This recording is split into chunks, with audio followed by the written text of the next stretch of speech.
Good evening all, and welcome. Tonight, we venture into the depths of the forest for the scariest of stories for your listening pleasure. So get comfortable and let the darkness take control. This all started when a buddy of mine that I go to college with, Matt, decided for us to skip a day of class and take a weekday trip up to Pend Oreilly country to get some late fall dirt biking in before it snowed and the season was officially over. We had gotten some riding done in the area before, but instead of going to our usual romping ground, we opted to shoot for a lesser-known trail that a friend had told us about.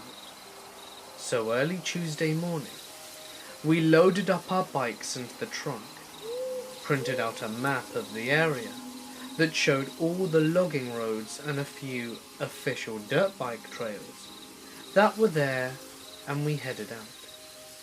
I want to clarify that this was not private land. We were very careful to only ride on public land, where we were allowed to do so. Traffic was really light, so we arrived at the spot that we were planning to park the truck on in only 90 minutes, which meant that we had plenty of daylight to go out and ride in. Though we both have headlights on our bikes and had agreed that a bit of darkness wouldn't be allowed to put a damper on the fun. After we unloaded, we locked up the truck and rode down the highway on the shoulder for about half a mile, then turned off onto the logging road that this awesome trail supposedly split off of. It was a 10-ish mile ride down this old logging road to get to the trailhead, and we were probably a little over halfway, when, from behind us, we hear a loud-ass engine. The beater of a truck flies by us, damn near hitting Matt, and then disappearing around the next turn as quickly as it appeared. And it's not like Matt and I were going slowly. We aren't pro riders or anything, but we're definitely not bad. The last time I had checked my tach, we were doing 37, which is pretty fast on a crappy abandoned logging road. After this, Matt stopped on the side and killed his engine, so he could make sure I knew how pissed he was. Did you see that dude? He almost killed me! That's the kind of stuff that he came out with, along with a whole list of profanities. We decided that while we were already stopped, we could take a quick break, drink some water, then get back after it. And get back after it we did. We found the trailhead, and we were loving it. The views were nice. The trail was technical without being unfun. The ground was wet, but not soggy. And there were tons of additional trails that had been marked by other riders. Eventually, we came across two separate offshoot trails, one going up the hill that we were facing, and one going down to the right. They were both marked with "Ends at such and such creek," signs that had been made from plywood and spray painted, and propped against trees. After consulting the map, we concluded that they probably did. One trail went over the hill, and the other more or less went down the side of a small valley and around. I wanted to go low, but Matt wanted to go high, so we split and decided to meet at the creek. My ride was nice for the most part, though it did become very gravelly and steep at times, and I reached the bottom of the little valley. And as soon as I could see an open clearing at the end of the tunnel of trees I was in, I rode up, and I could hear what I thought to be Matt's engine. But when I pulled out of the trees and into the clearing by the creek, I saw that it wasn't a dirt bike that I had been hearing, but a gas-powered generator. This was powering what looked to be an old stove that sat under the overhang of a windowless shack made out of plywood and 2x4s. Next to the makeshift house thing was the truck that we had seen earlier. I killed my engine, not wanting whoever was inside to hear me, and moved in a bit closer. I didn't get too close, but even from where I stood, probably 50 yards or more away, I could smell something. I could see that there was a big soup pot on the stove, which was boiling what I could only assume was bleach, judging by the containers that were strewn about the place. That's when I saw a guy come running around from behind the shack, shotgun in hand, looking at the woods near the other side of the clearing, and screaming, "What the hell do you think you're doing?" At that moment, I heard Matt's bike roar to life and immediately saw him tearing out of the tree line beyond the shack. He saw me, and as he rode towards me at full tilt, I hear him screaming at the top of his lungs to get away and get the hell out of here. Luckily, my bike started on the first kick, and I was able to spin the bike around and tear out of there. I don't think I've ever gone so fast through trails that steep and technical in my life, but somehow we made it out without either of us going down. We got back to the truck in a little under an hour, and immediately noticed that ours was no longer the only one in the parking lot. The goddamn piece of junk pickup had beat us there. He must have had a shortcut to the logging road, and the driver was now just staring at us, hoping that he wouldn't approach us, since we were right off a decently populated highway. We quickly loaded our stuff and left, but he followed, and it was more than an hour before we were able to lose him at a stoplight. The local police were called, but they pretty much told us that they wouldn't be looking into it, because if they looked into every report like ours, they would never be doing anything else. Needless to say, we won't be riding around there anytime soon. That being said, I really do wonder what that creep was doing, boiling bleach in a little shack in the middle of the woods. I am a retired police officer. I was sitting deep in the woods in my patrol car one night when an awful sound came over my radio. I typed into my CAD, asking dispatch what this was. They responded that there had been no transmission. I am literally 7 miles down a dirt road, in the middle of nowhere, with no one around for many, many miles. And I'm supposed to go check that a back gate to a farm is locked. It's pitch black, not even stars. Moments later, the same eerie sound came through my car. It sounded like a moaning female. It was definitely over my car's police radio. The radio button even lit up the way it does when you receive a transmission. Seconds later, my supervisor came over asking for backup on a traffic stop far, far away from me. And it was clear that the quality of the eerie transmission and the one from his were not at all the same. I tried to call into dispatch on my Nextel, but they couldn't get me a signal. I was so creeped out that I turned around on the very narrow dirt road and hauled us out of there, deep in the woods on this very narrow dirt road, and was likely doing 90 miles an hour with all my lights on, and high beams as well as searchlights. just praying that I wouldn't hit any animals, because I was scared to death. Honest to God, both times it sounded like a dying woman was in my car. Yet, the transmission was crackling and definitely came through my police radio. I never returned to the area without other officers in tow. And when I finally discussed what happened with the only co-worker I trusted not to think I was insane, he turned white as a ghost, shut his office door, and told me the exact same thing had happened to him years prior. The 3 times it happened in an hour, and that they all laughed at him repeatedly, thinking that he was either crazy or joking.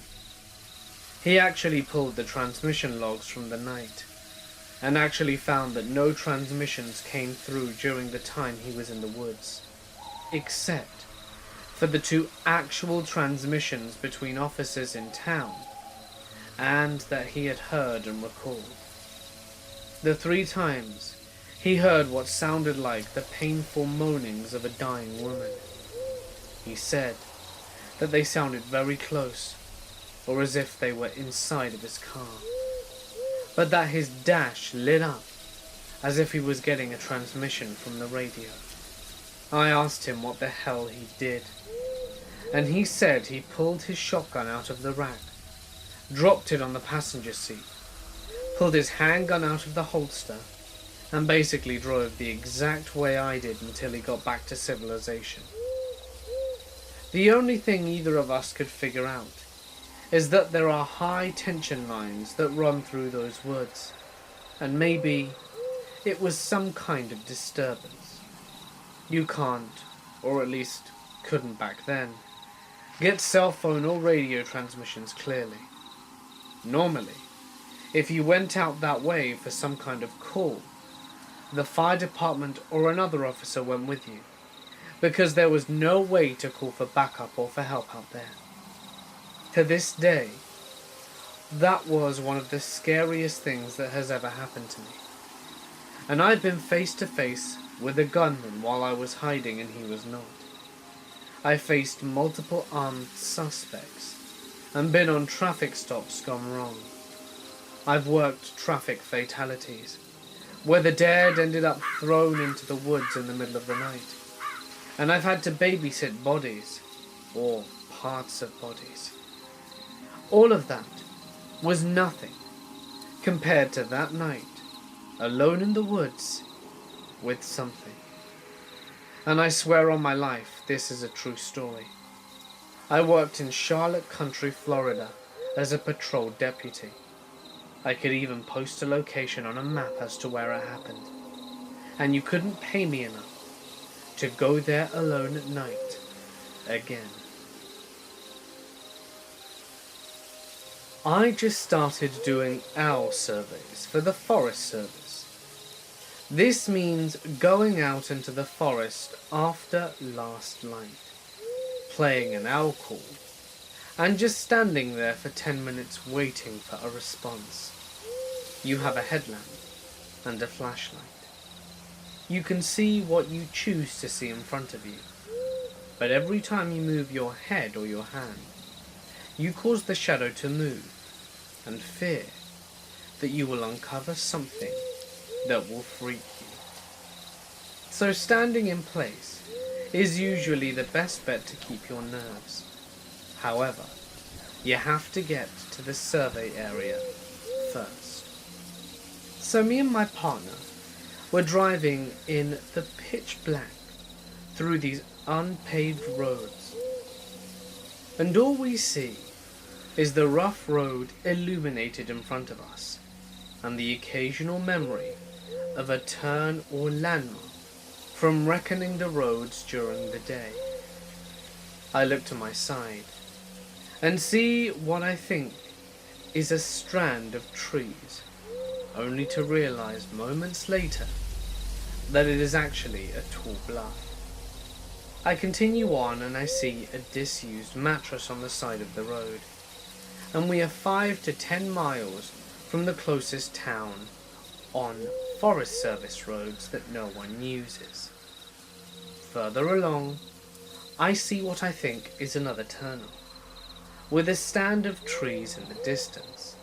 At the edge of the tunnel, there are a few dented metal boxes. Next to the boxes are two glowing objects. The lights begin to move as we pass. It's not movement from the wind. It's too bright to be a reflection from our headlights. And all of a sudden, I see the whole object lurch up with the two lights in the middle of it and realize they are eyes. This creature starts rising up towards the edge of the clearing. I can't believe what I'm seeing. It seems to me to have the body shape of a deer, even though my partner shouts that it's a mountain lion. It starts rising in the air, standing on 2 feet. What? Are my eyes deceiving me? I realize from the motion that there must be another bluff at the side of the clearing instead of trees. I keep driving, trying to hide my fear so my partner doesn't get spooked. On our way back, my partner asks if we want to go check out that clearing again. Nope. I don't even merit the question with a reply. This happened late this September, at around 11:30 p.m. I was walking across my university campus, in a parking lot next to the Life Sciences building. I, happy and calm, was on my way to visit my boyfriend of 2 years. I got to a part of the parking lot that kind of ends and turns into a very woodsy area. It's nothing more than a thin strip of land that wasn't cut down during the construction of campus in the 19th century. So everything is pretty well grown, and the trees do make a mini and very compactly dense forest.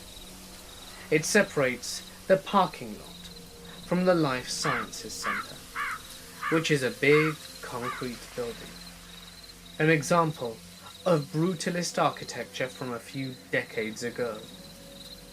In this mini forest, as I always think of it, I happened to notice a girl out of the corner of my eye. At first glance, I thought she was nothing but a rock, but I was quickly surprised to see that it was a girl, casually sitting amid the trees. Now naturally, I was a little creeped out. It was almost midnight. The campus was unusually quiet for a weekend, and these little wooded areas always creeped me out a little. The light from the lamps in the parking lot just don't penetrate very far, so there are lots of shadows and dark areas. Lots of areas for someone to hide.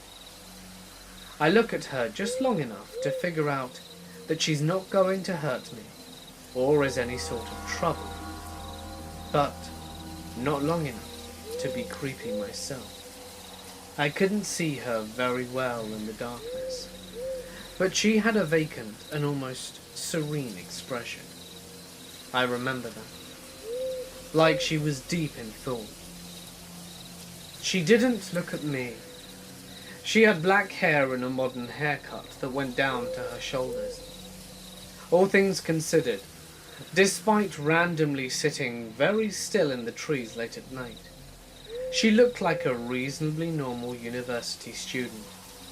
I turned my head and pretended she wasn't there at all as I walked out of the parking lot and along a path that led along the outside of the woody area to another part of the campus.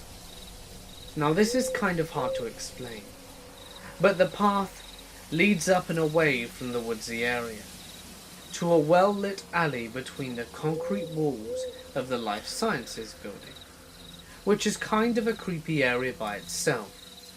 Once I got to the top, the woody area would be out of sight. So I let curiosity get the better of me, and I took one last look from the path to where the girl was. My heart did that clenching thing, and my palms suddenly broke out into a sweat. Of course, I was expecting her to be right where she was sitting. Nope. At first, I didn't even think she was there. I looked around me, and there was no one. It was only when my eyes really focused into the woods that I realized where she was. She was lying face down in the prone position, on the grass, in the trees. What? So of course, I'm staring now. And as I stare, I can see that she's laying perfectly straight, and her head is pointing completely down, more or less mashed into the ground. I just stared for a little bit, thinking she might turn her head to check if I was still there or something. But she didn't move a muscle, not a twitch. It almost looked like she was all tensed up, as if she was trying to avoid being seen, or ready to get up and sprint. I did the ungentlemanly thing and noped the hell out of there, run walking into the alley, and shaking like a leaf the rest of the way to my boyfriend's place, as he lives in residence on campus. I was trying to figure out if what I really saw just happened. I mean, it's not every day that you see that.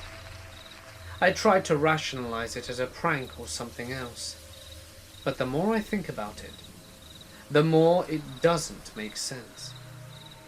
Now this is just an addendum to the story, but there's a good reason why I consider her a bad omen. When I got to my boyfriend's place, he convinces me to call our campus security, which I should have thought to do in the first place. I told them I wasn't comfortably checking if she was alright, so they said that they would, as creepy girls in the mini forest don't sit well with me. I've heard too many stories on here.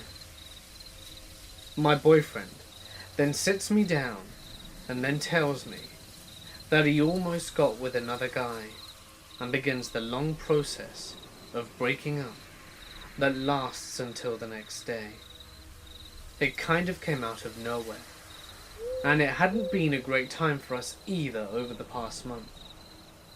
I would blame the creepy girl, but she had nothing to do with it. This encounter is one of the two most unsettling things that has ever happened to me. I really hope not to bump into the creepy girl in the forest again. Who knows what bad stuff will happen if I see her once more. I planned a backcountry trip for some backpacking friends of mine in the Little Yosemite Valley. I wanted to get an early start to the day, so hit the trail up Vernal and Nevada Falls at first light. It's a windy, steep trail with large steps and decent drops to the river on one side, sheer cliff or scree on the other. Rounding a bend on the mist trail, we come upon a ratty old cotton tent, wet from the mist of the falls, set up on the only outcropping large enough to allow the room, definitely not 200 feet from the water, which is the rule in national parks. I called into the tent, but no one stirred or responded. So I unzip the fly and see an ancient sleeping bag and a rucksack, and in the corner of the tent, a 9mm of some sort. Okay, different situation than I had thought entirely. I ask my party to stay near, to keep an eye out on the tent and make sure that no one enters until rangers show up. And I start hoofing it up to the Little Yosemite Valley campground, to the ranger station there. By the time I clear the stairs and scramble to the ranger station, he'd been radioed by another ranger that my buds flagged down and showed the tent to. By this time they're on their way, and the ranger thanks me and books down the trail. After a break at the station, we regroup and start our way up the valley. It's pristine, peaceful, wind rustling, and the aspens and the pines were making the most beautiful of sounds. We're making good track, with 15 miles to cover before making camp that night. About 30 minutes out of the camp, a young guy catches up to us and makes some idle conversation. I notice the cotton sleeping bag he's got over his shoulders, tied to a cotton rucksack. I notice he's nearly empty Evian bottle tied to his belt. This guy is either a glutton for punishment or way out of his league, and obviously carrying stuff similar to the contents of the tent. I'm wondering at this point where his gun is. At this moment he goes over to the stream, dips his bottle in, and fills it up. As I'm mentioning to him that it's not a good idea, he downs half the bottle and lets out a refreshed, "What were you saying?" I tell him some brief tidbits on what giardia is, and that even here drinking water is not advised. He blows it off and keeps trucking. I call my buds and take out my map as a diversion, and start having them pick out features along the valley and identify them on the topo map. Giardia guy is almost around the bend when a chopper comes low overhead, and I see him pressed himself up against a trunk of a pine tree. My buds are just gawking at the helicopter slowly drifting over the forest, making all kinds of oohs and ahs, totally oblivious to our trail buddy a ways off. The helicopter wanders away, and the Guardia guy continues up the trail in the direction we're heading. I stall for more time, trying to decide whether to head them back down to the ranger station, when I hear running footfalls coming up the trail. The ranger from camp earlier was here. As he approaches, I say, he's about 150 yards up the trail, carrying a cotton bag and a plastic water bottle. Don't know if he's armed. He puffs out, "Thanks," and doesn't break stride. It's a 6,000-foot elevation there. My buds are still clueless to the shenanigans and ask me what it's about, and I explain to them he's the guy that they've been looking for, as apparently the other guy from the tent was still wandering around down in the lower valley. Light bulbs start to go off for them, and we wait another 10 minutes, during which the helicopter returns and another ranger moves by on horseback. We make our way up the trail tentatively and come across the scene with the Guardia guy lying chest down in plastic zip-tied cuffs. An ancient-looking P-38 he's probably picked up off one of his Aryan Brotherhood contacts, off on the side along with his unrolled cotton sleeping bag and a white powdery substance in a large margarine container-sized bag. I'm sure they'd be able to help him if any Guardia symptoms cropped up in prison. I was working as a prospector's assistant in central Manitoba one summer. We were doing a helicopter-assigned magnetic anomaly investigation. Best summer of my life. There's nothing like the ringing in your ears dissipating after the helicopter has dropped you off, and the slowly increasing volume of the bugs taking its place. You know that you are in the middle of nowhere. It was the last day of our campaign. This was a little piece of the property, close enough to a road that we didn't need a helicopter. It was a low priority target that was saved until the end. We had kicked so much ass during our high priority targets that we decided to do this one on the last day, just for an easy in and out of the bush. Around 9 a.m, we heard yelling in the bush. Odd. No one else should be out here. We keep on grabbing samples, and it's still in the back of our mind. Around 11, we hear it again. A little closer this time.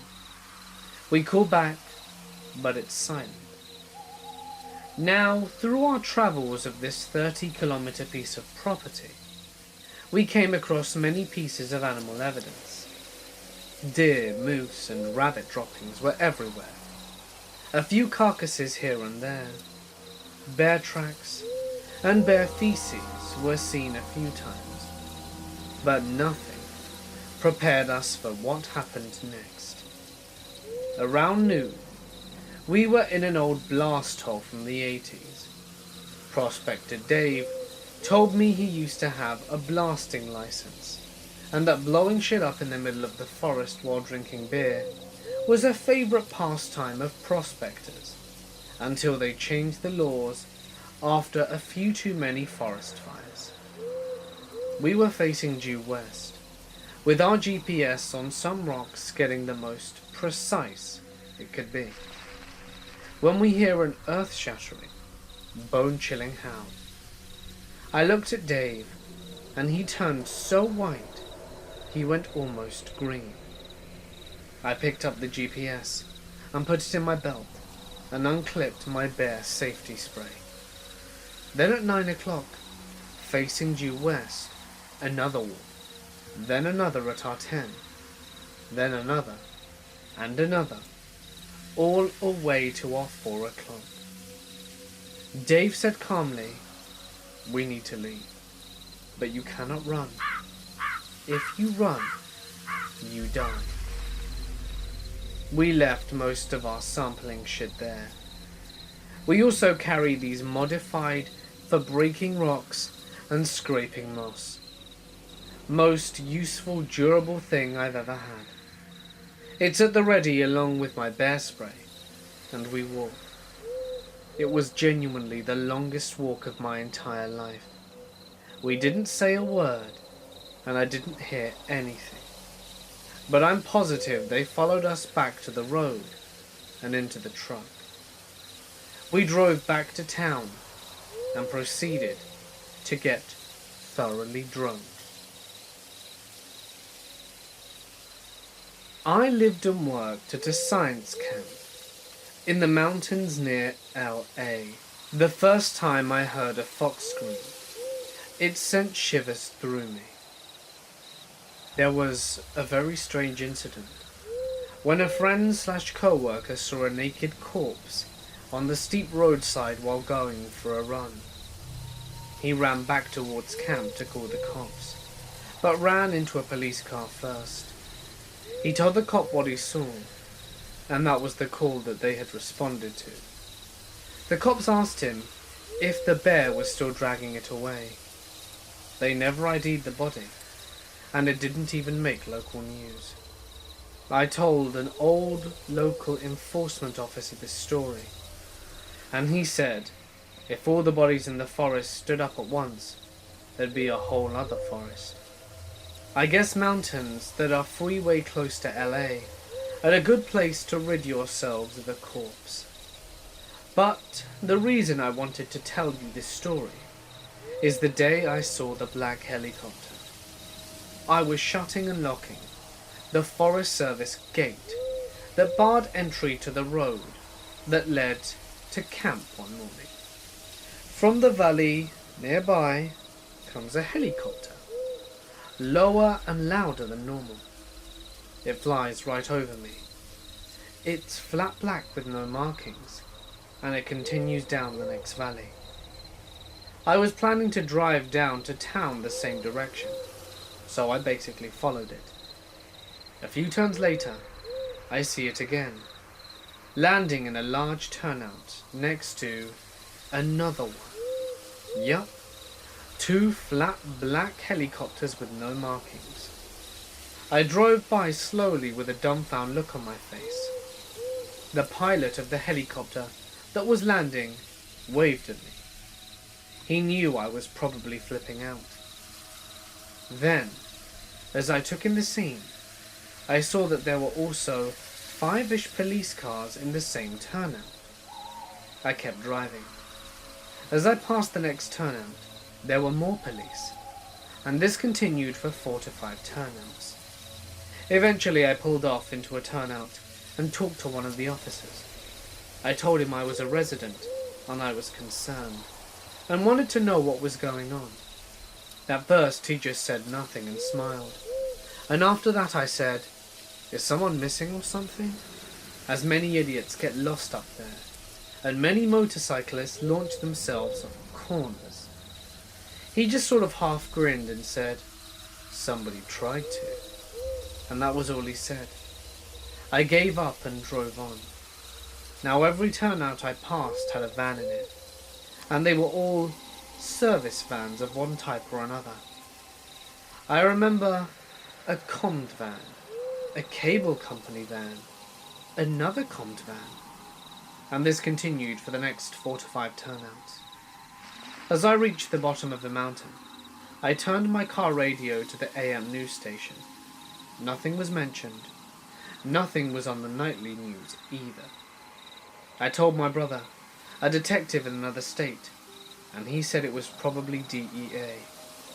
There's a whole lot of weed being grown down in the Angeles National Forest. If anyone has any info, I'd appreciate it. I'm still wondering what the hell that was all about that day. I'm not a professional in anything wilderness related, but I've done my fair share of backpacking and outdoor exploration, and I'm a certified wilderness first responder. Well, one place where I went backpacking a year ago, the Wind River Range, has a pretty mysterious legend behind it. The Little People. The Little People are ancient Native American spirits who protect the old mountains. I believe of Apache descent, and their leaders were a Crow. I first heard about it from a guy named Gary, an old instructor on a course I did with Knowles last year. He told us about the stories of hikers who would be hiking and all of a sudden find themselves miles away from where they were sure they had been before. He told us about how he and his wife had surely identified themselves on a map on a certain ridge, and this man was also an expert topographical map reader as well. And then, all of a sudden, found themselves on a ridge 5 miles away. The scariest story I heard was about a course where a bunch of the students were Native American, and during the night they were around the campfire when suddenly all of the Native American students pull out their knives.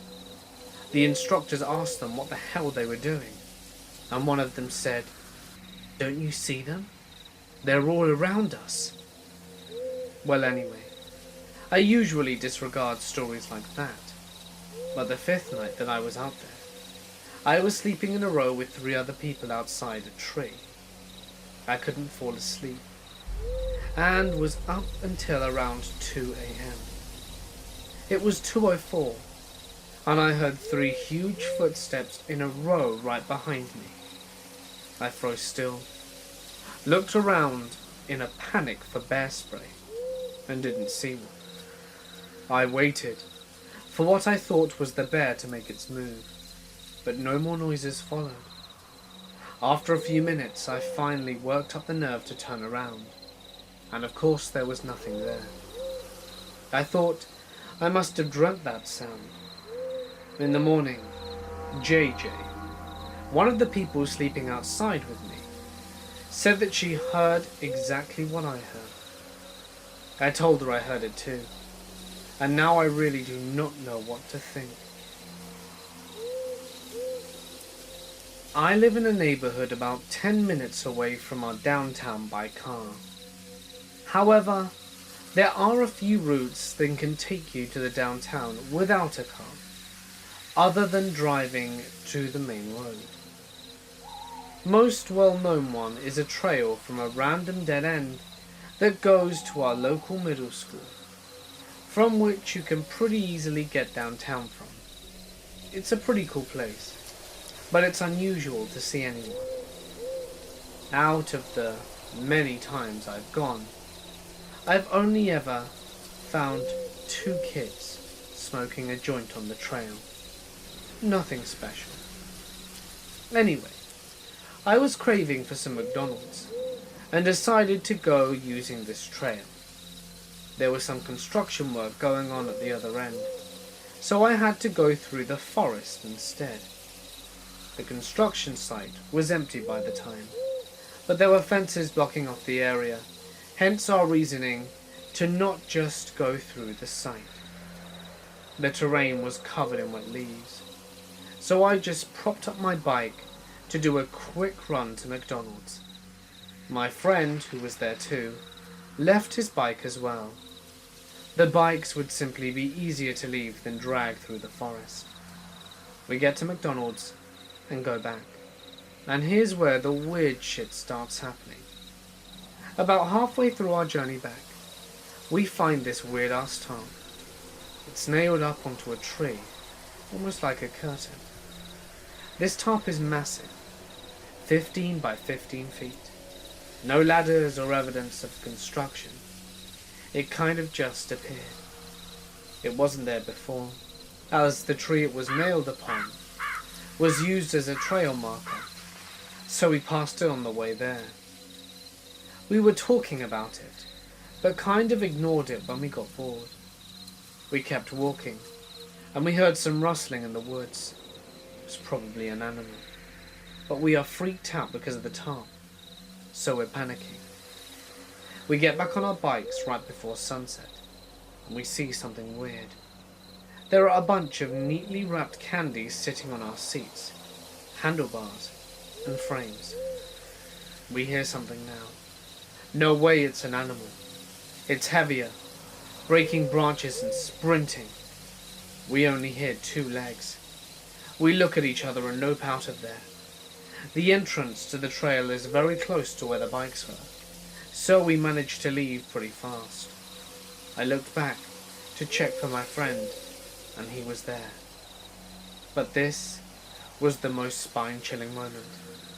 The sun is setting behind us, and in between the shadows being cast on the road by the trees, I see the shadow of a person just standing there. When I was 8, my cousin took us to hike into Crownland. They didn't tell us where we were going or what we were doing. After a while, we arrive at this little pallet shack fort with a fire ring. In the fire ring was a noose. I guess it was my cousin Cody's fort, and that is how my cousins, Cody's brother, thought they should break the news that Cody committed suicide to us.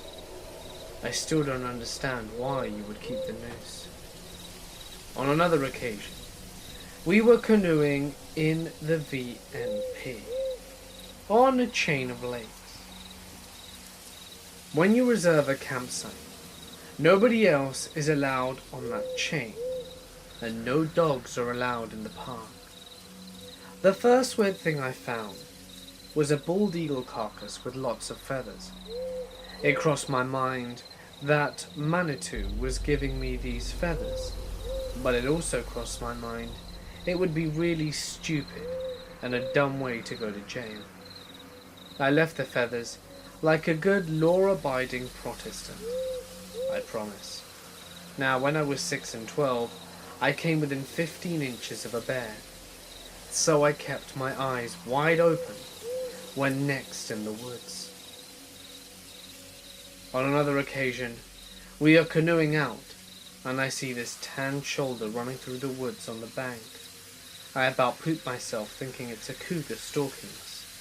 Turns out, it was just a couple of people camping illegally, with one of those big dogs that looks like a greyhound, but with an ugly triangle face. This last story is my grandmother's. So my mum and grandma are deep in the Canadian wilderness fishing on this remote lake with no cabin or houses. My grandma lands the boat on Crown Land for a shore lunch on this little beach. They set up when my uncle, who is 12 at the time, finds a mound. So being a curious boy, and not knowing what he is doing, he starts digging. There was pottery, bones, arrowheads, and spearheads in the mounds, meaning it didn't belong to any existing local tribes, because they didn't make pottery or mounds. So they found a whole village that probably belonged to the Laurel people. My grandmother never told the Crown either, so they tell me. During basic military training, we were often deployed somewhere deep in some remote valleys in the Alps for artillery training. One favorite job was shooting guard. A team of 2 or 3 was driven high up to a shepherd's hut, where your only job was to camp there for 3 days and made sure no errant hiker would pass the trail into practice territory. Needless to say, whoever got the assignment spent every hour leading up to it, getting his hand on any kind of substance, food, gadget, which could take up the time to make it more pleasant. I ended up in the hunt well above the tree line, some 7,000 feet on the slopes of a mountain. Every morning, we woke up with a spectacular sunrise. Eagles flying around, marmots and rabbits jumping through the moss. It was paradise.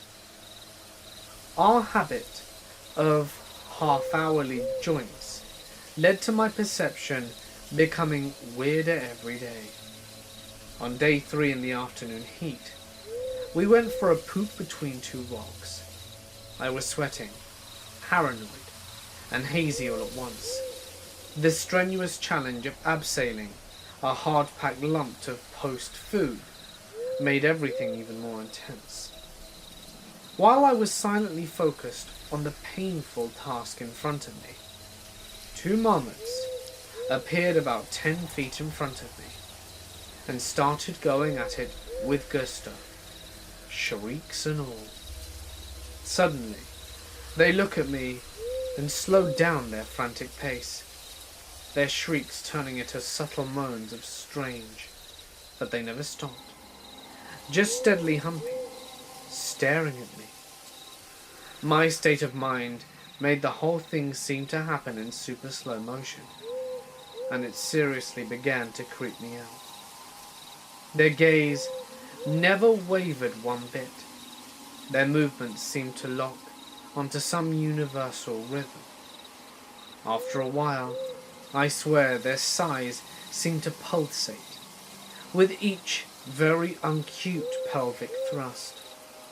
I don't know how long I squatted there, turd half hanging in a constant contest with 2 alpine rodents, nonchalantly enjoying their afternoon sexy time, motioning to me that this was in fact their turf, where they would do whatever the hell they felt like doing, and I, with all my guns and camouflage, was just a dumb, stoned ape with his pants down. I don't remember how the hypnotizing look ended, nor how I got back to the hut, nor my mental state afterwards, but to this day, marmots seriously creep me the hell out. Hey guys, it's Mort here, and thank you so much for listening. I realised it'd been a while since we'd been back to the forest, so I thought I'd indulge all of your natural needs to return. I really hope you did enjoy this video, and if of course you did, I would appreciate it tremendously if you would drop a like and leave a comment, as it goes a long way. And why not hit that subscribe button and press the little bell icon to be notified every time I post, which is every day. Also, I have great news. My good friend Briefcase has just uploaded another video. It is some truly messed up, gross and horrific stuff, which I'm sure is very likely to impress you. Seriously, go check it out. It's about a guy that did some horrific things. I'll leave a link in the description as well as at the end of the video in order for you guys to check it out. You will not regret it. But anyway, for now guys, it is time for me to sign off. Stay awesome, and I'll see you in the next one.